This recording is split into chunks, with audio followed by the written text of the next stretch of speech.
Okay, student, now we discuss the next topic, that is sexual production in flowering plants. Okay, so uh, for starting this topic, just we focus on the flower structure. Okay, we have seen in this diagram the structure of flower is a longitudinal section of the flower. Okay, so this part we call the swollen eye part, and the base of the flower it's called thalamus. What we call thalamus. These green colored part is called sepal.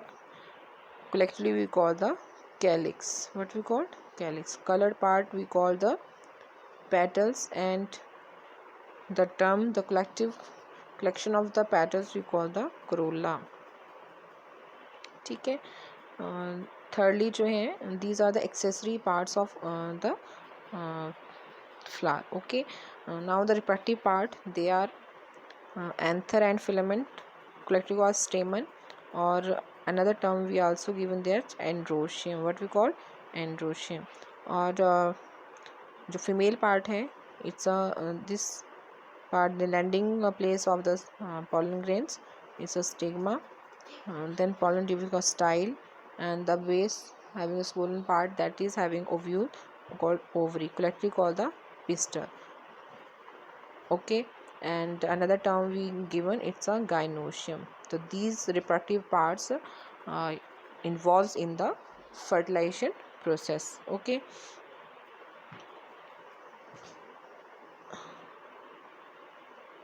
तो firstly जो है, जो anther having pollen grains हैं, anther आपने देखा like this. तो anther में anther क्या कैरी करता है? पॉलन ग्रेन्स को कैरी करता है. क्या कैरी करता है? Pollen grain. अब पॉलन ग्रेन जो है, पॉलन ग्रेन जब यहाँ से यहाँ को ट्रांसफर होंगे तो इस प्रोसेस को क्या बोलते हैं? पॉलिनेशन. क्या बोलेंगे? पॉलिनेशन. फ्लावर की हम दो टाइप्स जो हैं पढ़ते हैं, एक होती है बाइसेक्सुअल और एक होता है आपके पास यूनिसेक्सुअल. बाइसेक्सुअल फ्लावर का मतलब क्या होता है? बाइसेक्सुअल फ्लावर से आप क्या समझते हैं? बाइसेक्सुअल फ्लावर जो है आपके पास, बाई का मतलब टू, दोनों के दोनों जो सेक्स हैं वो दोनों के दोनों एक ही फ्लावर में प्रेजेंट होके, मीन्स मेल भी और प्लस फीमेल दोनों जब एक ही फ्लावर प्रेजेंट है उसको क्या बोलते हैं? Bisexual flower. जब यूनिसेक्सुअल फ्लावर की हम बात करते हैं तो यूनिसेक्सुअल फ्लावर में क्या है आपके? यूनि का मतलब क्या होता है? सिंगल. सिंगल पेरेंट ही जब इन्वॉल्व होगा फ्लावर में तो उसको बोलते हैं यूनिसेक्सुअल फ्लावर. ठीक है. अब यहाँ पे टर्म आती है कि transfer of the pollen grains from anther to stigma of the same flower और the different flowers of the same species.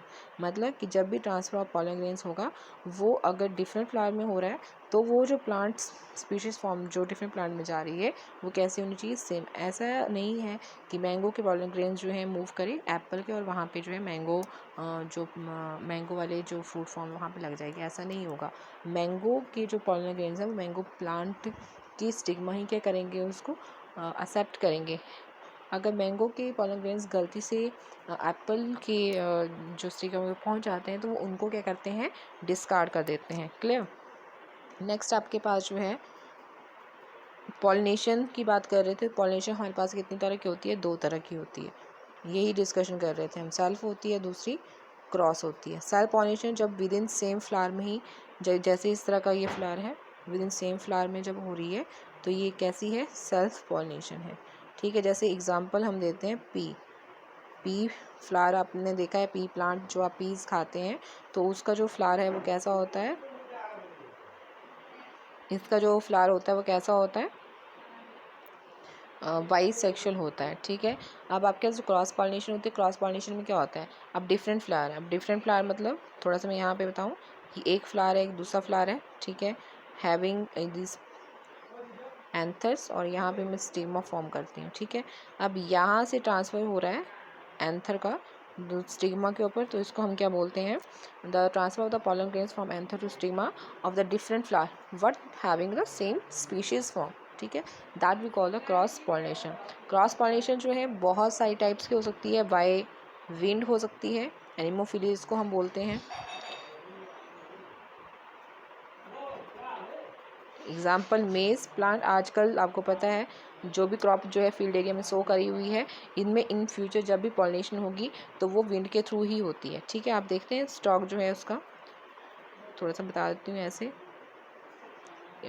इस तरह का आप जो है प्लांट फॉर्म देखते हैं और उसके ऊपर जो फ्लावरिंग इस तरह से मेज प्लांट में इस तरह से देखते हैं आप, ठीक है।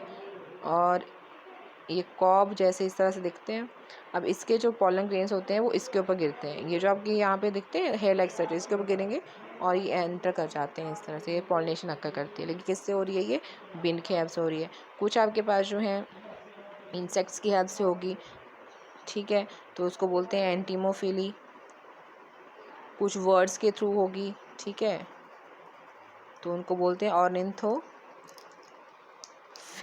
अभी मत खा ले, अभी मत खा ले।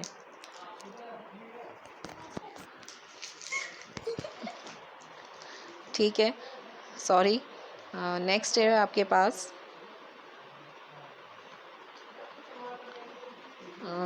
इस तरह से जो है सेल्फ पॉलिनेशन और क्रॉस पॉलिनेशन जो कंसेप्ट है वो इस तरह से हम डिस्कस कर लेते हैं। एग्जांपल जैसे आप बुक में भी देखेंगे और वेरी इंपॉर्टेंट एग्जांपल है, आपने ये याद ही रखने हैं। द फ्लावर में भी यूनिसेक्सुअल, जैसे पपाया जो पपीता आप खाते हो, ठीक है। वाटरमेलन वो यूनिसेक्सुअल, उसके फ्लावर को आप कभी भी चेकआउट करना, उसमें सिर्फ आपको मेल फ्लावर ही मिलेगा, मतलब एंथर हैविंग होगा। इट कंटेन आइदर स्टेमन हो सकता है और उसमें कार्पेल हो सकता है, या तो उसमें आपको स्टिग्मा देखने को मिलेगा या तो आपको एंथर देखने को मिलेगा। बाइसेक्सुअल फ्लावर में हिबिस्कस रोजा सनेंसिस मस्टर्ड, जो पी प्लांट बताया वो भी क्या है आपके पास? बाइसेक्सुअल प्लांट है। When it contains both stamens and carpel. Stamen is the male reproductive part and it produces pollen grains that are yellowish in color. You must have seen this yellowish powder that often sticks to our hands if we touch the stamen of flower. Carpel is present in the center of flower and is the female reproductive part, and it is made up of 3 parts. The swollen part is called ovary, mid elongated part is called pollen tubostyle, and the terminal part, which may be sticky, is the stigma. Okay, the ovary contain ovules and each ovule has an egg cell. The male germ cell produced by pollen grains fuses with the female gamete present in the ovule. ठीक है, the fusion of the germ cells और fertilization give us the zygote which is capable of growing into new plant. तो कैसे होता है ये यहाँ भी जनरल सा बताया था, तो मैं आपको यहाँ भी डिस्कस करती हूँ थोड़ा सा। ये आपके पास एंथर है, एंथर में ये पॉलन ग्रेन्स थे, ठीक है। पॉलन ग्रेन से क्या प्रोड्यूस हुए? 2 गैमीट प्रोड्यूस होते हैं। कितने गैमीट प्रोड्यूस होते हैं? 2, ठीक है। अब यहाँ पे आपके पास क्या है? ये इस तरह से ओवरी है, ये स्टिग्मा है। अब यहाँ से ये एंटर करेंगे,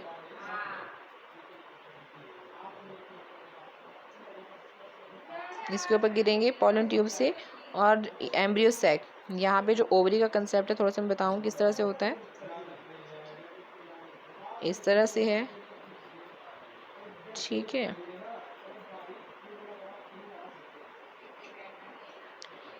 इनको बोलते हैं एंटीपोडल, ठीक है। इनको बोलते हैं सेकेंडरी न्यूक्लियस या पोलर न्यूक्लियाई, पोलर न्यूक्लियाई बोल देते हैं। सेकेंडरी न्यूक्लियस हो गया, ये है एग, और इन दोनों को बोलते हैं सिनर्जिड्स, ठीक है। अब जो पोलन ट्यूब जब एंटर कर रही है तो pollen tube having 2 male gamete, जब इसके अंदर एंटर करेंगे, ठीक है, तो यहाँ पे एक जो मेल गैमीट होगा वो इनके साथ फ्यूज़ कर जाएगा, और एक जो मेल गैमीट होगा वो मेन फर्टिलाइजेशन जो आपके एग के साथ। जब एग और दूसरा जो मेल गैमीट और फीमेल गैमीट जब फ्यूज़ करते हैं तो क्या बन जाता है? जाइगोट बन जाता है, ठीक है। एक मेन फर्टिलाइजेशन एक हो गई, दूसरा जो आपके पास मेल गैमीट था वो आपके सेकेंडरी न्यूक्लियस के साथ क्या किया? फ्यूज़ कर गया। तो यहाँ पे 3 सेल इकट्ठे हो रहे हैं, इसलिए इसको हम क्या बोलते हैं? Triple fusion. क्या बोलेंगे? Triple fusion. कलेक्टिवली यहाँ पे 2 तरह की फर्टिलाइजेशन हो रही है, इसलिए हम टर्म देते हैं कि प्लांट बॉडी में फर्टिलाइजेशन तो हो रही है, लेकिन कैसे बोल लेंगे हम इसको? Double fertilisation. कंसेप्ट रहता है ट्रिपल फ्यूज़न का। जब ट्रिपल फ्यूज़न हो रही है तो वहाँ से बनता है, जब अगर एक मेल गैमीट आपके सेकेंडरी न्यूक्लियस के साथ फ्यूज़ कर रहा है तो क्या बना रहा है वहाँ पे? वो एंडोस्पर्म। क्या बनाता है? एंडोस्पर्म, जो फ्यूचर फूड है, ठीक है। और दूसरा जो आपके मेल और फीमेल वो क्या बना रहे हैं? जाइगोट बना रहे हैं, और that makes in future seed, ठीक है। ये जो कंसेप्ट है ट्रिपल फ्यूज़न का, डबल फर्टिलाइजेशन का, Nawaschin give this concept, very important, ठीक है। नॉइस्चिन नोट कर लेंगे, क्लियर। और यहाँ पे ये फर्टिलाइजेशन का कंसेप्ट जो है वो इस तरह से ही होता है, ठीक है। अब यहाँ पे आप इस तरह से देख सकते हैं कि पॉलन ग्रेन किस तरह स्टेम के ऊपर गिरते हैं, किस तरह से मेल जर्म्स हैं 2 हैं, पॉलन ट्यूब फॉर्म होती है, किस तरह से ये अंदर ओवरी से अंदर एम्ब्रियो सैक तक पहुंचते हैं, ठीक है। ये सारा कंसेप्ट जो है इसी तरह से आपने करना है। अब यहाँ पे जो सीड बनता है वो एक मोनोकॉटिलीडन की तरह होता है और दूसरा होता है डाइकॉटिलीडन, ठीक है। मोनो का मतलब सिंगल कॉटिलीडन है, ठीक है। डाई का मतलब 2 कॉटिलीडन है। जितने भी आप पल्सेस खाते हैं, दालें खाते हैं, ठीक है, तो वो 2 जैसे राजमा खाएंगे तो जब भी आप उनको क्या करते हैं, सोक करते हैं, तो इन फ्यूचर क्या होता है आप देखते हैं कि वो 2 इक्वल हाफ में क्या करते हैं, डिवाइड कर जाते हैं। तो इस तरह की जो सीड फॉर्म्स रहते हैं कि जिनके 2 इक्वल हाफ हो जाते हैं वो डाइकॉटिलीडन में आते हैं, और जिनका सिंगल होता है जैसे आप मेज़ या वीट का सीड है, ठीक है, ये आपके कैसे हैं, मोनोकॉटिलीडन है, ठीक है। क्लियर। कॉटिलीडन जो है वो फूड को स्टोर तो कर रहे हैं, अब एंडोस्पर्म जो है वो भी क्या करता है, फूड को स्टोर ही करता है, ठीक है। मतलब सीड हैविंग एम्ब्रियो है, फर्दर उसकी जब भी आप उनको सो करोगे फील्ड एरिया में तो उनकी जर्मिनेशन पर्पज़ के लिए पहले सीड के बाद तो कुछ नहीं होता है, ठीक है, कहाँ से वो न्यूट्रिशन गेट करेगा, तो उसके लिए जो फूड है वो आपको जो है एंडोस्पर्म या कॉटिलीडन में ही मिलेगा, ठीक है। वहीं से वो उसको क्या करते हैं, लेते हैं। जब धीरे धीरे करके जब उसमें रूटिंग आना शुरू हो जाएगी तो रूट्स क्या करती हैं, सॉइल से जो है वो न्यूट्रिएंट्स लेना शुरू कर देती हैं। तो इस तरह से जो है प्लांटेशन जो है वो ग्रो करता है, ठीक है। Thank you.